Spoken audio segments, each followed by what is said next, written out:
प्रकरण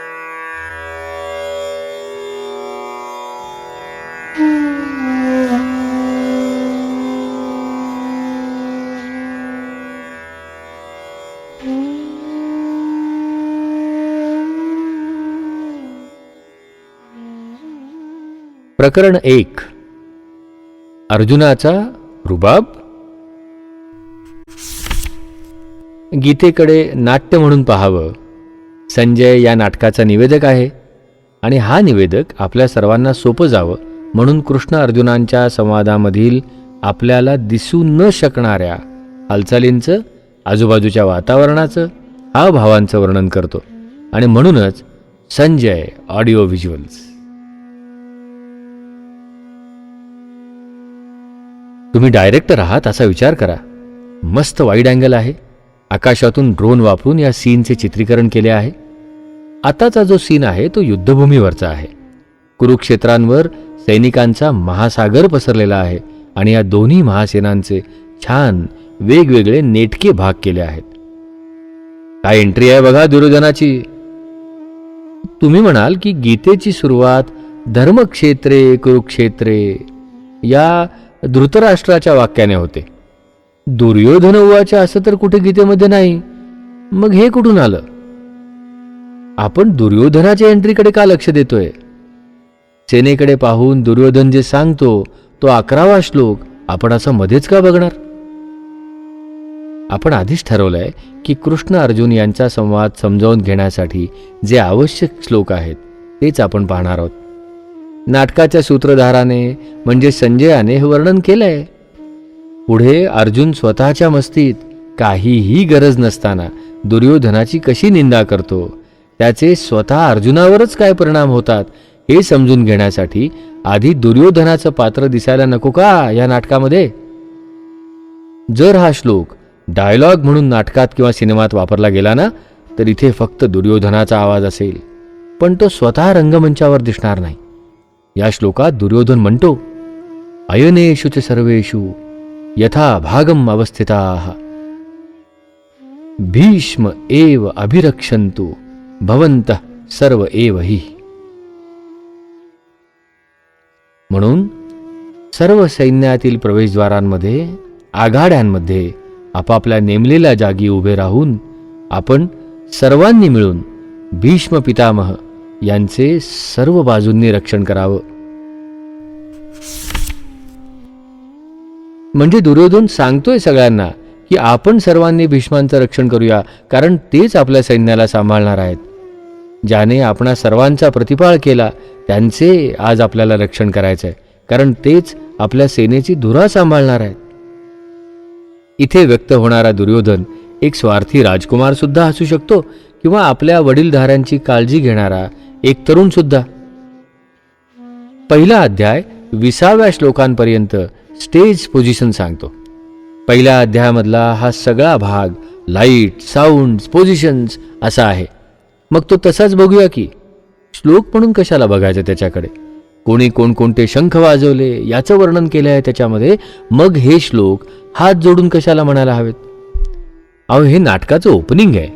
आपण ज्यावेळी नाटक पाहायला जातो, पडदा उघडतो, त्यावेळी एकदम काही सगळे कलाकार आणि प्रसंग समोर येत नाहीत. पडदा उघडतो, समोर स्टेज मांडलेलं दिसतं, प्रकाश, संगीत यांची साथ असते. क्वचित एखादा कलाकार स्टेजवर उभा दिसतो किंवा काही हालचाल करत असताना दिसतो. या सगळ्यावरून नाटकाचा टोन सेट होतो. प्रेक्षकांनाही अंदाज येतो पुढे होणाऱ्या नाटकाचा. तसंच काहीसं पहिल्या अध्यायामध्ये आहे. गीता 80-90 मिनिटांची एकांकिका आहे. स्टेजवर प्रत्यक्ष दिसणारी पात्र 2च, अर्जुन आणि कृष्ण. पण त्यांच्यामधील संवाद सुरू होण्याआधी काय वातावरण आहे, कोण कोण कुठे उभे आहेत, काय बोलणी सुरू आहेत, कुठले आवाज येत आहेत हे कळावं म्हणून संजय सांगतो. त्या वातावरणामध्येच या दोघांपैकी एक जण आघाडी घेऊन नाटकाला पुढे सुरुवात करणार आहेच. पण त्याआधीचे संजयाचे सगळे श्लोक हे तुमच्या माझ्यासाठी आहेत. संजय नसेल तर आपल्याला शारीरिक, भावनिक, वैचारिक आणि आजूबाजूची परिस्थिती कळणारच नाही. पुढच्या श्लोकातली वाक्य ही सेटअप म्हणून समजून घ्यायची आहेत. संजय हे सगळं सांगतोय. संजय उवाच ऋषिकेशम तदा वाक्यम इदम आह महीपते. हे राजा, कृष्णाला हे वाक्य अर्जुन बोलला. अर्जुन उवाच सेनयोः उभयोः मध्ये रथम स्थापय मे अच्युत.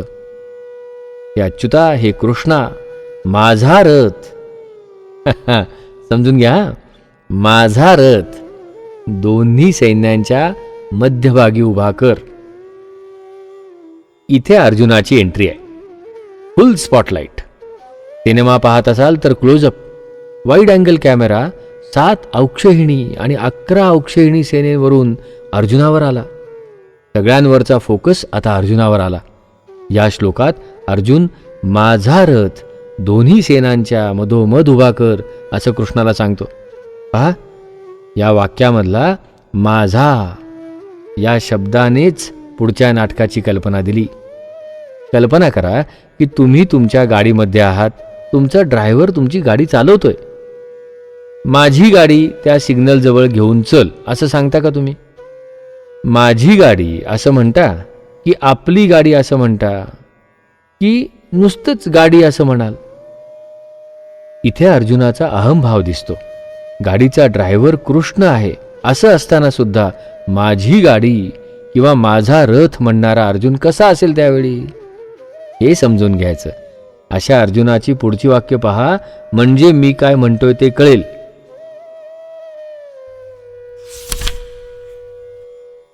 यावत एतान निरीक्षे अहम योद्धुकामान अवस्थितान कैहि मया सह योद्धव्यम अस्मिन रणसमुद्यमे. या युद्धामध्ये कोणाकोणाबरोबर मला लढणं योग्य आहे, त्या युद्ध करण्याच्या इच्छेने सज्ज झालेल्या या शत्रुपक्षातील योद्धांना जोपर्यंत मी नीट पाहून घेतोय तोपर्यंत रथ उभा कर. कोण कोण माझ्याशी युद्ध करण्याची इच्छा मनात धरून आलाय, मला जरा पाहू दे. माझ्या बाजूने कोण आहे, विरोधी पक्षात कोण आहे, याचं मला निरीक्षण करू दे. मीच मुंबईचा डॉन अशा आविर्भावात असलेला अर्जुन राजस गुणांच्या तावडीत सापडला. पहा कसा. माझा रथ, माझ्याबरोबर युद्ध करायला कोण आलंय असं प्रत्येक ठिकाणी मी, माझा, एवढा हा दर्प, एवढा अहंकार. हे समजून घेतलं तरच पुढे 16व्या अध्यायात आसुरी संपत्ती सांगताना कृष्ण अर्जुनाला हळूच कोपरखळी कशी मारतो याचा आनंद घेता येईल. अर्जुनाचं हे वागणं भावनिक आणि वैचारिक दृष्ट्या तर योग्य नाहीच, पण एका ऑर्गनायझेशनच्या संदर्भात सुद्धा शिस्तीला धरून नाही. दोन्ही सेना युद्धाच्या तयारीत सज्ज असताना युद्ध सुरू होण्याच्या वेळी स्वतःचा रथ 2 सेनांच्या मध्ये घेऊन जाण्याचा अधिकार अर्जुनाला कोणी दिला? सेनेमध्ये तो उच्च पदावर असेल, पण सेनापती नक्कीच नव्हता. सेकंड इन कमांड सुद्धा नव्हता. मग असं असताना हा आगाऊपणाच नाही का केला अर्जुनानं? अर्जुनाच्या पदाच्या तोडीचे इतरही योद्धे दोन्ही सेनांमध्ये होते. त्यांच्यापैकी प्रत्येक जण जर का स्वतःचा रथ घेऊन कोण कोण लढायला आलेत हे पाहण्यासाठी जर का 2 सेनांच्या मध्ये आला असता तर काय प्रसंग ओढवला असता? चालेल का त्यांच्यापैकी प्रत्येकाने असं सेनेच्या मध्ये आलं तर? बरं, इतकंच करून अर्जुन थांबत नाही, तर पुढच्या श्लोकात काहीही गरज नसताना दुर्योधनाबद्दल वाईट साईड बोलतो. धार्तर राष्ट्रस्य दुर्बुद्धे, धृतराष्ट्राचा दुर्बुद्ध मुलगा. काही गरज आहे का?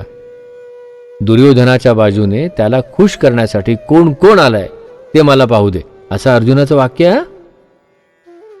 योत्स्यमानान अवेक्षे अहम ये एते अत्र समागताः धार्तराष्ट्रस्य दुर्बुद्धेः युद्धे प्रिय चिकीर्षवः. धृतराष्ट्राच्या मूर्ख दुर्बुद्ध मुलाला खुश करण्यासाठी बघू तरी कोण कोण आलाय लढायला, असं म्हणून दुर्योधनाची खिल्ली उडवतो. अर्जुनाची वृत्ती ढेपाळले.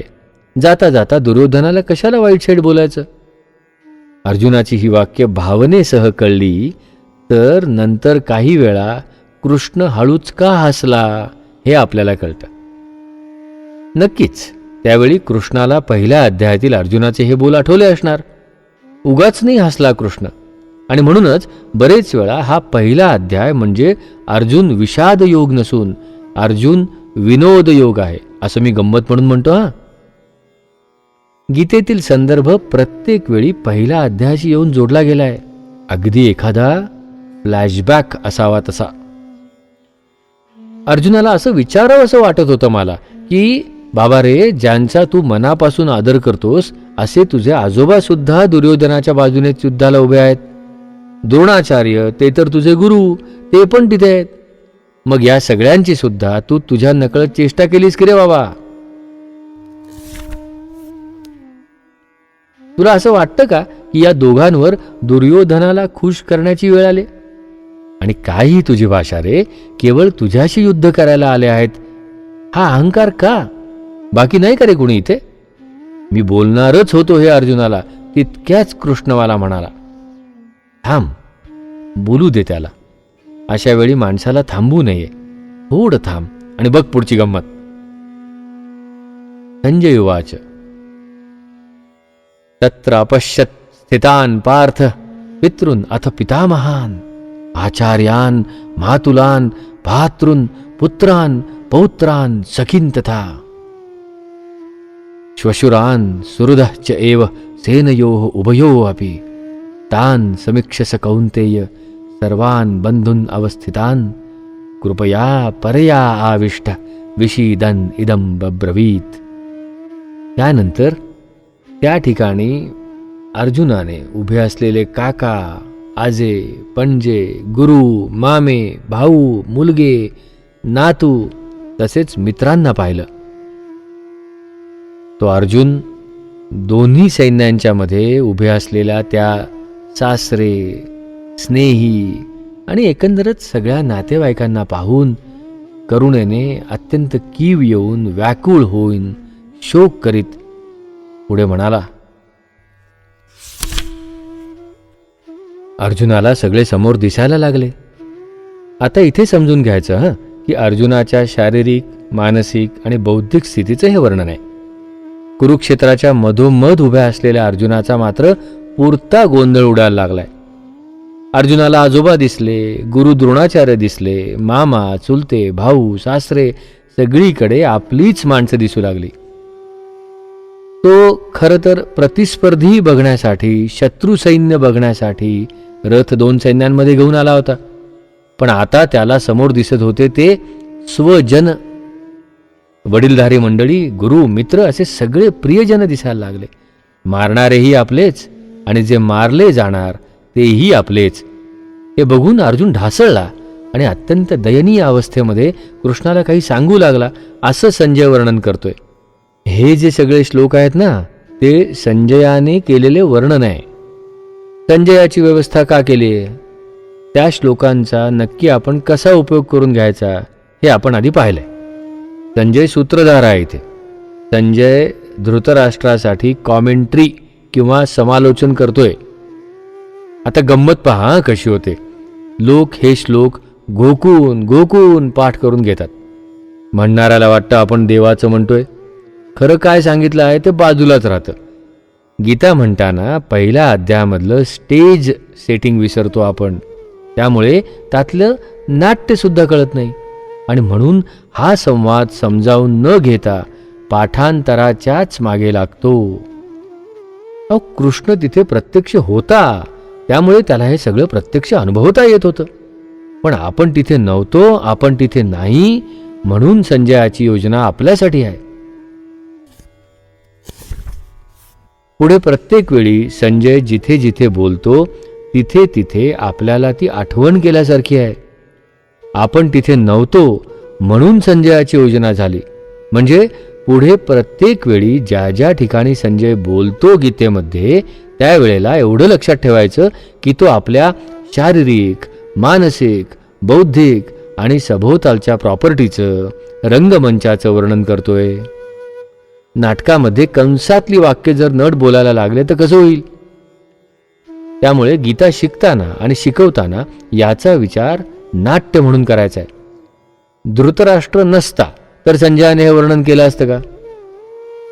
अहो, धृतराष्ट्र म्हणजे आपलं पात्र आहे. रेडिओ कॉमेंट्री आपल्यासाठी. धृतराष्ट्र ही कल्पना त्याच्यानंतर काही हजार वर्षात आपल्यासारखी लोक असणार हे लक्षात ठेवून त्यांच्यासाठी करून ठेवलेली आहे. म्हणून गीता ही एक पटकथा आहे. दुर्दैवाने आपण त्याला धर्मग्रंथ बनवला. गीता हा जगण्याचा मंत्र नाहीये, त्यामध्ये जगण्याचं तंत्र सांगितलंय. आणि तंत्र पाठ करून उपयोगाचं नसतं, तर त्या तंत्राचा वापर झाला पाहिजे, तेव्हाच त्याचा उपयोग होतो. आणि म्हणूनच गीतेचा रेफरन्स बुक म्हणून वापर करायला हवा. गीता पाठ करू नये असं माझं म्हणणं नाहीये, पण काय म्हणत आहोत हे एकदा समजून घ्यायला नको का? नाटकामध्ये कंसातल्या वाक्यासकट सगळा स्क्रीन प्ले पाठ करतो का आपण? प्रतिस्पर्ध्यांच्या अपेक्षेने गेला आणि समोर आले ते स्वजन. एवढा मोठा धक्का. अर्जुनाची अचानक धावपळ होते. आपली सुद्धा काही वेळा अशी धावपळ होते. गीता वाचताना आपल्याही आयुष्यात असे काही प्रसंग आले का हो, ते बघायचं. प्रत्यक्ष प्रसंग उभा राहत नाही ना, तोपर्यंत आपल्याला काही वाटत नसतं. एखादा प्रश्न उभा राहिला ना की कसा काळजाचा ठोका चुकतो, तशी अर्जुनाची अवस्था झाली. भीष्म, द्रोण हे समोरच्या टीममध्ये आहेत हे काय अर्जुनाला माहिती नव्हतं? असाच आला का युद्धाला तो? एवढं मोठं युद्ध मोठ्या प्रमाणावर नियोजन झालं असेल की नाही? भीष्म, द्रोण हे शत्रुपक्षात पाहून अर्जुनाला जो धक्का बसला, तो माहितीच्या फरकामुळे बसलेला धक्का नव्हता, तर भावनेच्या फरकातला धक्का होता. कल्पना आणि प्रत्यक्ष अनुभव यामध्ये जो फरक असतो, त्यामुळे हा धक्का बसतो आणि काही वेळा अधिक दणका देणारा असू शकतो. अगदी काही सेकंदांपूर्वी अर्जुनाचे दंभ, दर्प, अहंकार या भावनेचे जे विचार होते, त्याच्या पार्श्वभूमीवर ज्या धक्क्याचा परिणाम अधिक खोलवर जाणवला असणार. अर्जुन उवाच दृष्ट्वा इमं स्वजनम कृष्ण युयुत्सम समुपस्थितम. कृष्णा रे, युद्धाला उत्सुक होऊन येथे आलेल्या स्वजन माझ्या माणसांना पाहून. पहा, स्वजन हा शब्द गोंधळाला कारणीभूत ठरला. स्वजन हा शब्द आला आणि अर्जुन अडखळला. काय गंमत आहे पहा, आत्तापर्यंत दुर्योधनाच्या बाजूने लढायला आलेल्या सर्वांना अर्जुन सरसकट एकाच मापात तोलत होता आणि अचानक आता एकदम स्वजन. जर अर्जुनासमोर आत्ता दुसरं कोणी असतं तर तो असं काही बोलला असता का? आत्तापर्यंत अर्जुनाने अनेक लढाया केल्या, अनेक लोकांना मारलं, तेव्हा असं नाही का झालं? मग आत्ताच का असं व्हावं? कल्पना करा की कौरव, भीष्म, द्रोण प्रत्यक्ष या युद्धात न येता जर त्यांनी दुसऱ्या कुणाला युद्धाचं कॉन्ट्रॅक्ट दिलं असतं, तर अर्जुनाच्या डोक्यात असं काही आलं असतं का? मारून टाकलं असतं सगळ्यांना त्यांनी. मग आत्ता का नाही जमलं? आत्ता तुला तुझे प्रियजन दिसत आहेत म्हणून हा गोंधळ होतोय रे. यांनाच आधी तू दूषणं दिली होतीस. अरे चोरा, असं मी म्हणणारच होतो. कृष्णाला मी सांगितलंच आहे, तोही माझ्याकडे पाहून हसला आणि म्हणाला जरा थांब रे, बोलू दे त्याला. वैयक्तिक प्रश्न आणि व्यावसायिक प्रश्न यामध्ये वैयक्तिक प्रश्नांमध्ये माणूस अधिक गुंततो. दुसऱ्याला सांगताना जे लॉजिक समजतं ते स्वतःचे प्रश्न सोडवताना समजेलच असं नाही. ते समजावं म्हणून सतत सजगता. गीतेमधून हेच तर शिकायचं आहे. अर्जुनाचं काय झालं हे पाहायचं आहेच, पण आपलंही असं कुठे कुठे आणि किती वेळा होतं याकडे लक्ष ठेवायचं. असं आपल्याबरोबर केव्हा झालं होतं याचा विचार करायचा, पण स्वतःला कोसायचं मात्र नाही. अर्जुनाला जर का असा त्रास होऊ शकतो तर आपण कोण? गीता हे नाटक म्हणून समजावून घेतोय, तर मग आयुष्य नाटक म्हणून समजावून घ्यायला जमेल का? अथर्व शीर्षाचा कोर्स केलेल्या लोकांनी तर नट, भूमिका, नाटक ही वेणी घातलीच आहे. त्वम वाङ्मयः त्वम चित्मयः, आठवलं का? आयुष्य नाटक म्हणून समजावून घ्यायचं असेल आणि त्याच्या प्रत्येक भागाचा आनंद घ्यायचा असेल तर गीता हे नाटक म्हणून समजून घ्यायला हवं. आता या नाटकाचा पुढचा भाग बघूया. सीदंती मम गात्राणि मुखं च परिशुष्यति वेपथुश्च शरीरे मे रोमहर्षस्य जायते गांडीवं संस्रते हस्तात् त्वक्च एव परिदह्यते न च शक्नोमि अवस्थातुं भ्रमती इव च मे मनः.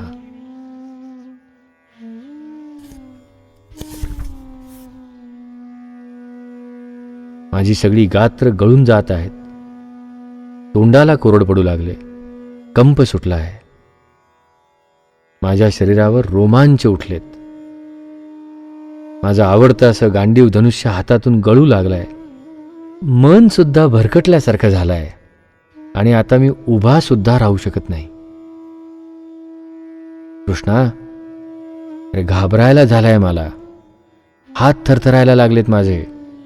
काटा आलाय बघ माझ्या अंगावर. माझं अत्यंत महत्वाचं साधन, आवडतं साधन गांडीव धनुष्य, तेच हातातून गळून पडतंय रे. संपूर्ण त्वचेचा दाह होतोय. आता मला काही जमणार नाही रे बाबा. युद्ध वगैरे फार पुढची गोष्ट आहे, असं सांगतोय अर्जुन. स्वतःच्या शरीराचं, बुद्धीचं आणि मनाचं वर्णन अर्जुन इथे करतो. तीनही स्तरावर माझी गाळण उडाली. 22व्या आणि 23व्या श्लोकांमधला जो रुबाब किंवा जो दर्प होता ना, तो सगळा खच्ची झाला. आणि काय तत्वज्ञान देतो पहा अर्जुन इथे. आत्तापर्यंतचा अर्जुन हा बाहुस्फुरण पावलेला, युद्धासाठी आतुर असलेला असा योद्धा होता. आणि मग काहीही नकोसं वाटतंय मला. जाऊ दे रे. अशी अचानक वैराग्याची भाषा कशी काय? मन कसं खेळवतं पहा. आपलंही होतं ना असं. अहो, अर्जुन काय प्लॅन केल्याशिवाय युद्धभूमीवर आला होता का? कित्येक वेळा रणनीती ठरवली गेली असेल. भीष्मांना कसं मारता येईल, द्रोणाचार्यांना कसं मारता येईल हे ठरवलं गेलं असेल. प्रत्येक योद्ध्याचा वध कसा करायचा याचा प्लान तयार असणार आहे. मग तेव्हा नाही का हो हा विचार मनात आला अर्जुनाच्या? आता हे सगळं प्रत्यक्ष पाहिल्यावर एकदम गोंधळ का? आणि मग गिरे तो भी टांग उपर ही वृत्ती. आणि म्हणून कृष्णाला शिकवायला निघाला. हे असं आपलं माझ्या मनात येतं.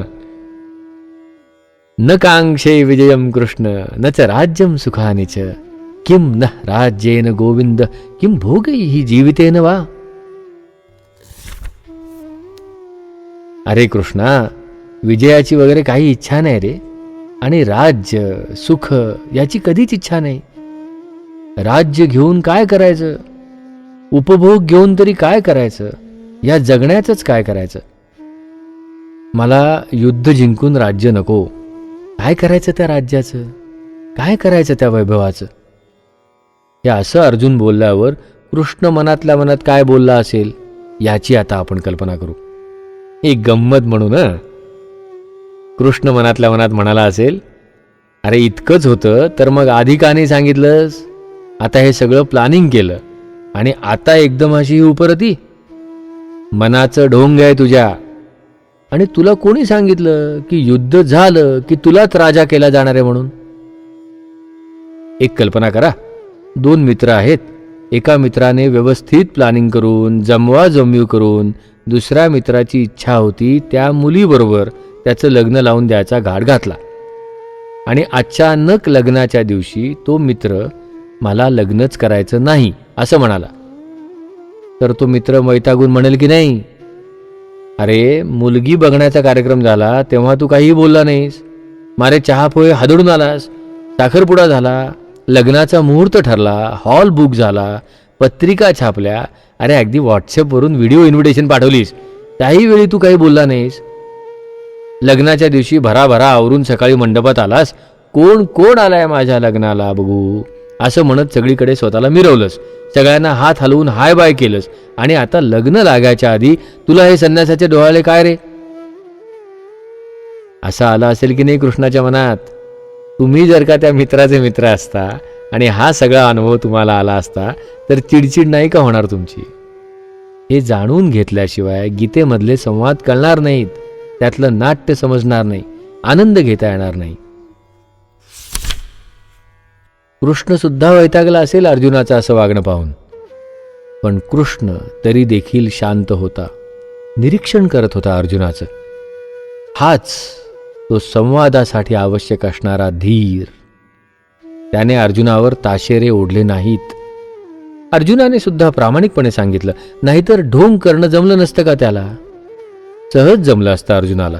तो हुशार होता आणि बाहेर कसं पडायचं हे त्याला नक्की माहीत होतं. पण संवाद साधण्याची प्रामाणिक आस आणि त्यासाठी आवश्यक असलेला धीर हे इथे दिसतं. येशाम अर्थे कांक्षितम नहा राज्यं भोगाः सुखानिच ते इमे अवस्थिताः युद्धे प्राणान् त्यक्त्वा धनानि च आचार्याः पितराः पुत्राः तथा एव च पितामहाः मातुलाः श्वशुराः पौत्राः शालाः संबंधिनः तथा. अरे ज्यांच्यासाठी आम्ही राज्य आणि सुख यांची इच्छा करायची तीच लोक इथे स्वतःचे प्राण आणि स्वतःची संपत्ती सोडून युद्धात उभे राहिलेत. गुरु, वडील, मुलं, आजोबा, मामा, सासरे, नातवंड, मेहुणे सगळे आप्त लोक आहेत रे. अरे ज्यांच्यासाठी राज्य पाहिजे, ज्या लोकांसाठी ही सगळी धनदौलत पाहिजे, तीच लोक स्वतःचे प्राण स्वतःची संपत्ती सोडून इथे युद्धात आलेत. काय अर्थ आहे रे या राज्याचा? कशाला हवं हे ऐश्वर्य? असा अर्जुन म्हणतो. आत्तापर्यंतच्या कुठल्याच युद्धात हा प्रश्न नाही करे पडला तुला? ती लोक प्राण टाकूनच आली होती की नाही? आता तुला जेव्हा गुरु, आजोबा, मामा, सासरे, मेहुणे, मित्र हे सगळे दिसायला लागले तेव्हा रे बऱ्या तुला या गोष्टी आठवतात. अरे चोरा, पावलो पावली स्वजन या शब्दाने अर्जुनाचा गोंधळ घातला. म्हणून कृष्ण कधी कधी चिडतो, कधी रागावतो, कधी हसतो, कधी सांभाळतो.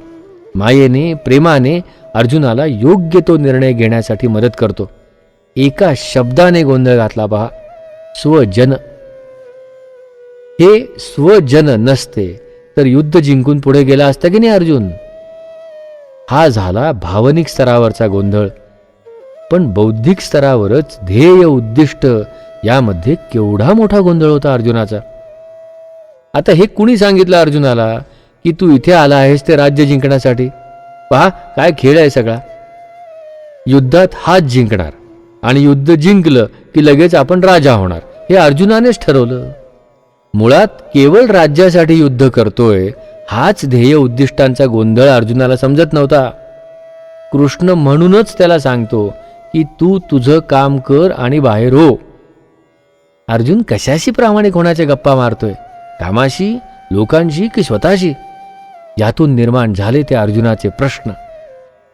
एतान्न हन्तुमिच्छामि घ्नतः अपि मधुसूदन अपि त्रैलोक्य राज्यस्य हेतोः किम नु मयि कृते. अरे कृष्णा, मी मारला गेलो तरी देखील त्रैलोक्याच्या राज्याच्या हेतू करता सुद्धा या सर्वांना मारण्याची माझी इच्छा नाही. या सर्वांना मारण्याची माझी इच्छा नाही. त्रैलोक्याच्या राज्याची मला हाव नाही तर पृथ्वीच्या राज्याचं काय घेऊन बसलास? त्यापेक्षा मी मारलो गेलो तरी चालेल. अरे काय चाललंय हे? युद्धात अगदी तोऱ्यामध्ये आलास ना?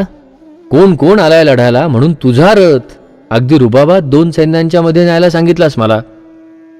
आणि मग आजोबा, गुरु, नातेवाईक दिसले आणि सगळं संपलं एका झटक्यात. तुला कुणी सांगितलं की हे त्रैलोक्याचं राज्य, पृथ्वीचं राज्य मिळवण्यासाठी उद्योग चाललेत? आणि युद्ध जिंकलं की लगेच तुझा शपथविधी असं ठरवल्यासारखंच बोलतोयस तू. पुलंच्या अंतू बर्वा स्टाईलमध्ये कृष्ण जर का बोलला असता तर काय बोलला असता असा मी नेहमी विचार करतो. अरे जॉब बदलायचा म्हणून डोकं उठवलं होतंस ना? आता मिळाली ना हवी ती नोकरी? I am glad to accept the offer असे मारे इंग्रजीतून लिहिलं नाही होतंच साहेबाला. हे काय साखर झोपेतच लिहिले होतेस का रे?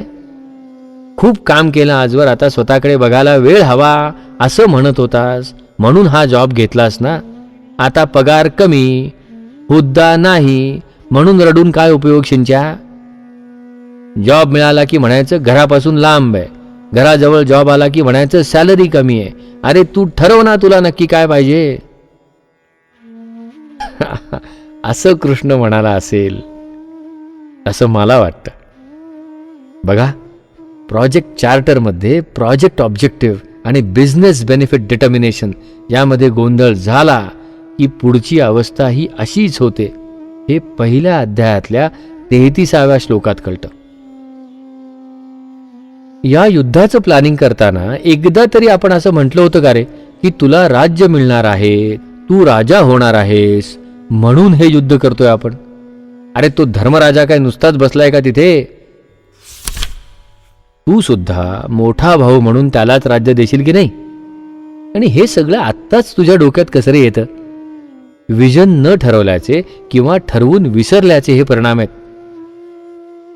मिशन विजन काय आहे हे समजण्याची मनस्थिती अर्जुनाची नाही, आणि म्हणून तो हे लॉजिक सांगतोय. लॉजिक कुठलंच चूक नसतं, मात्र ते बरोबर आहे हे दाखवण्यासाठी ध्येय बदलावं लागतं. लॉजिक चुकलेली आणि ध्येय सतत बदलणारी माणसं आजूबाजूला भरपूर असतात. मूलाधाराचा खेळ सगळा अजून काय. आपलं सुद्धा होतं ना असं कितीतरी वेळा.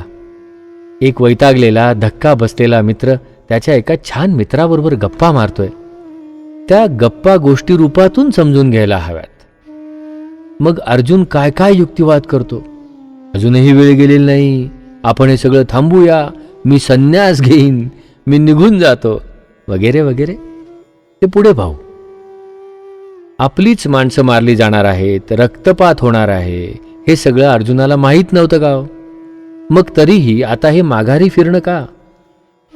मी ज्यावेळेला पर्सनॅलिटी प्रेफरन्सेस, सायकोलॉजिकल ॲनालिसिस म्हणजे मानसिक विश्लेषण शिकलो, तेव्हा लक्षात आलं की मनुष्य टेन्शन फ्री असताना जसं वागतो त्याच्या बरोबर उलट टेन्शन किंवा ताण त्याच्या सहनशक्तीच्या पलीकडे गेल्यावर वागतो. एक उदाहरण देतो. एखादा माणूस अत्यंत विचाराने वागणारा असतो. त्याचं वागणं, निर्णय घेणं लॉजिकल किंवा रॅशनल आहे आणि माहितीच्या आधारावर तो वागत असतो. असा माणूस गुंतवणूक करायला बसलाय, पण चेकवर सही करताना एकदम मोठी शंका विचारतो की ही कंपनी बुडणार तर नाही ना? नक्कीच या माणसाला काहीतरी झालंय, मनात काहीतरी खतखततंय. घरात किंवा बाहेर कुठल्या तरी प्रसंगामुळे मोठा ताण आलाय हे त्याच्या देहबोलीतूनही जाणवत आहे. त्यामुळे त्याला आत्ता हे कळत नाहीये की ही कंपनी ज्या वेळेला बुडेल ना, त्याआधी काही वर्ष देश बुडलेला असेल. मन ज्यावेळी थाऱ्यावर असेल, सहनशक्तीच्या पलीकडे गेलेला ताण नसेल, त्यावेळी याच माणसाला हे बरोबर कळतं. मग आता एकदम असं वागणं का? स्ट्रेसमध्ये आल्यानंतर अगदी लॉजिकल माणूस सुद्धा इलॉजिकल वागायला लागतो. स्वतःलाही न पटणारे नकारात्मक तर्क कारण म्हणून पुढे सरकवायला लागतो. अर्जुन सुद्धा तेच करतोय. अशा वेळी त्या माणसाला संपूर्ण बोलू द्यावं, त्या निमित्ताने त्याचा ताण थोडा हलका होतो. ऐकणाऱ्याने त्यावेळी काहीही बोलू नये, शांत ऐकावं. अहो, आता माझ्यासारख्याला जे कळतं ते कृष्णाला नक्कीच कळलं असेल की नाही, आणि म्हणूनच कृष्ण आत्ताही शांत आहे. कुलक्षये प्रणश्यन्ति कुलधर्माः सनातनाः धर्मे नष्टे कुलम कृत्स्नम अधर्म अभिभवति उत. कृष्णा, अरे कुलाचा नाश झाला की पूर्वापार चालत आलेल्या प्रथा नष्ट होतात. धर्म नष्ट झाला की कुळ नष्ट होतं. अधर्माचा पगडा बसतो रे. पहा अर्जुन काय बोलतोय. या युद्धात मोठ्या प्रमाणावर माणसं मारली जाणार आहेत. त्यामुळे कुलाचा, संपूर्ण कुटुंबाचा नाश होऊ शकेल. आणि तसं झालं म्हणजे परंपरागत चालीरीती नष्ट होतील. धर्म सुटला की सर्व कुलावर अधर्माचा पगडा बसेल. काय काय बोलायला लागला अर्जुन. अरे बाप रे बाप. मी युद्ध करणार नाही इथपर्यंत ठीक होतं, पण आता हा समाजकारण, अर्थकारण, अगदी राष्ट्रकारणापर्यंत पोचला की हो. हसला असेल की नाही कृष्ण मनातल्या मनात. अर्जुनाची नकारात्मकता इथे वेग घेते. म्हणजेच त्याचं नेहमीचं वागणं सोडून उलट वागायला लागतो. भरपूर काहीतरी बडबड करायला सुरुवात केली. नेहमी शांत असणारा आणि विचाराने वागणारा मनुष्य अचानक खूप बोलायला लागला आणि त्यामध्ये नकारात्मकता भरली, याचाच अर्थ ताण त्याच्या सहनशक्तीच्या पलीकडे गेलाय. अधर्मा अभिभवात कृष्ण प्रदुष्यन्ति कुलस्त्रियाः स्त्रीषु दुष्टासु वार्ष्णेय जायते वर्णसंकरः. अरे कृष्णा, अधर्माचा पगडा बसला की स्त्रिया दूषित होतात. कृष्णा, अरे स्त्रिया दूषित झाल्या की वर्णसंकर होतो रे. अर्जुन त्याचं बोलणं सुरूच ठेवतोय. अंदाजे 25-30 लाख योद्धे मारले जातील या युद्धामध्ये. स्त्री पुरुष संख्या विषमतेकडे जाईल, मग स्त्रिया बिघडतील आणि स्त्रिया बिघडल्या की वर्णव्यवस्थेचा नाश होईल, वर्णसंकर होईल. मुलांना त्यांचे आई बाप कोण हेही कळणार नाही. संकरः नरकाय एव कुलघ्नानां कुलस्य च पतन्ति पितरो हि येषां लुप्तपिण्डोदकक्रियाः दोषैः एतैः कुलघ्नानां वर्णसंकरकारकैः उच्छाद्यन्ते जातिधर्माः कुलधर्माः च शाश्वताः. कुळाचा नाश करणाऱ्यांना आणि कुळालाच हा सगळा संकर नरकात नेण्यास कारणीभूत होतो. पिंडदान, तर्पण इत्यादी क्रियांचा लोप झाल्यामुळे त्यांचे पितर सुद्धा अधोगतीला जातात. वर्णसंकर करणाऱ्या या दोषांनी या कुलघातक्यांचे आणि त्यांच्या कुळांचे सुद्धा पतन होऊन जाते. वर्णसंकराने केवळ सर्वनाशच होईल. श्राद्ध, तर्पण आदी क्रिया नाहीशा होतील आणि कोण कुणाचा वंशज यातच गोंधळ निर्माण झाल्याने अनेक प्रश्न निर्माण होतील. पहा, केवढं नकारात्मक, केवढं भीतीदायक बोलणं आहे आत्ता अर्जुनाचं. एक नक्की की या युद्धाचा आवाका इतर युद्धांपेक्षा नक्कीच मोठा आहे. अहो, पण याआधी अनेक युद्ध झाली होतीच. अर्जुनाने सुद्धा नरसंहार केला होता की. उत्सन्न कुलधर्माणां मनुष्याणां जनार्दन नरके अनियतम वासः भवति इति अनुशुश्रुम. अरे कृष्णा, कुलधर्मांचाच नाश झालेल्या माणसांचा नरकात कितीतरी वेळ वास नसेल का, असं मी ऐकलंय. मी जर ही लढाई लढलो ना तर मी नरकाचा भागीदार होईन, असं म्हणत अर्जुन सरळ हे युद्धच टाळण्याचा प्रयत्न करायला लागला. आता तुमच्या लक्षात आलं असेल की कृष्ण का हसला. जेव्हा मला रथ 2 सेनांच्या मध्ये घेऊन जायला सांगितलं होतंस ना रे बाबा, तेव्हाचा तो रुबाब, तेव्हाचा तो अहंकार कुठे रे गेला. दुर्योधनाला निर्बुद्ध म्हणताना तुझ्या चेहऱ्यावर असलेली ती प्रौढी कुठे गायब झाली रे अर्जुना. असं नक्कीच वाटलं असेल की नाही कृष्णाला. यदि माम अप्रतिकारम अशस्त्रम शस्त्रपाणयाः धार्तराष्ट्राः रणे हन्युम तत् मे क्षेमतरम भवेत. जर हातात शस्त्र नसताना कुठलाही प्रतिकार न करणाऱ्या मला धृतराष्ट्राच्या मुलांनी या युद्धामध्ये मारलं तरी सुद्धा ते अधिक चांगलं होईल. आता मात्र काळजी वाटावी असं काहीसं अर्जुन बोलतोय. स्पष्टच सांगायचं तर मानसिक खच्चीकरणातून आत्महत्येचे विचार मांडतोय. धृतराष्ट्राच्या मुलांनी मला मारलं तर ते अधिक चांगलं असेल. माझ्या हातात शस्त्र नसेल आणि मी प्रतिकार पण करणार नाही. या सगळ्या कुलक्षयाला कारणीभूत होण्यापेक्षा मी निशस्त्र मारला गेलो तरी मला अधिक आवडेल. एवढा धक्का आहे हा. अहो, अर्जुन हा special force black cat commando आहे. असा मनुष्य ज्यावेळी असं काही बोलतो त्यावेळी त्याच्या मनाची कल्पना केली की जाणवेल की हा कुठल्या परिस्थितीतून जात असेल. आणि ही सहअनुभूती आवश्यक आहे गीता समजून घ्यायला आणि आनंद घ्यायला. पहिल्या अध्यायामध्ये 22व्या श्लोकापासून 46व्या श्लोकापर्यंत जेमतेम 25 श्लोक.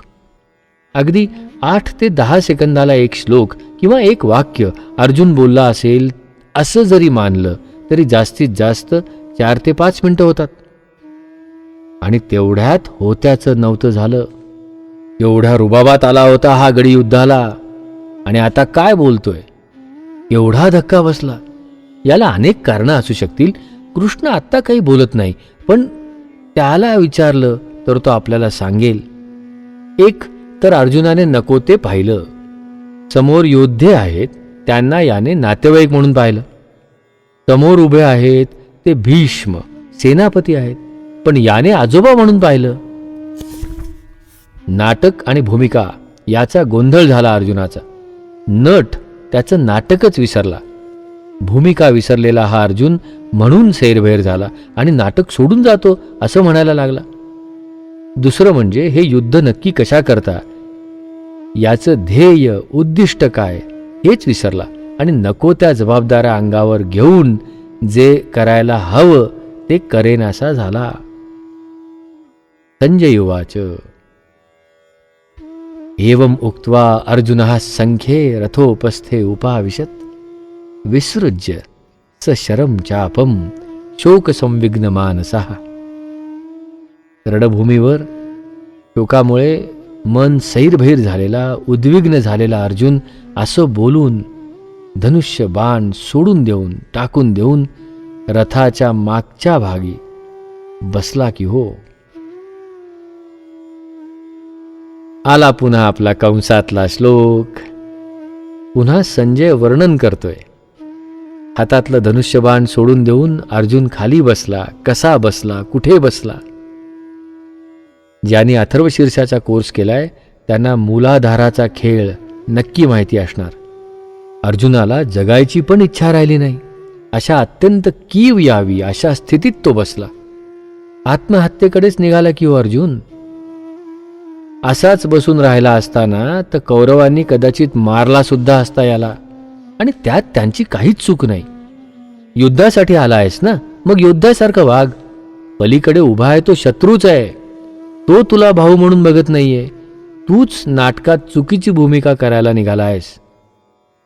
एका नटाला नाटकामध्ये योग्य भूमिका कृष्ण समजावून देतोय. भगवद्गीता म्हणजे कृष्णाने स्टेजवर येऊन सगळ्यांसमोर प्रॉम्प्टिंग करून नटाला योग्य भूमिका करायला भाग पाडलाय. ओपन प्रॉम्प्टिंग केलंय कृष्णाने भर नाटकामध्ये. पण संपूर्ण पहिल्या अध्यायामध्ये मात्र कृष्ण शांत आहे. पहिल्या अध्यायामध्ये कृष्ण काहीही बोलला नाही. त्यावेळी जे विचार मनात आले ते त्याने मनातच ठेवले. हे सगळं वाचताना लक्षात ठेवा की अर्जुनाची अवस्था त्यावेळी काय होती किंवा काय असेल.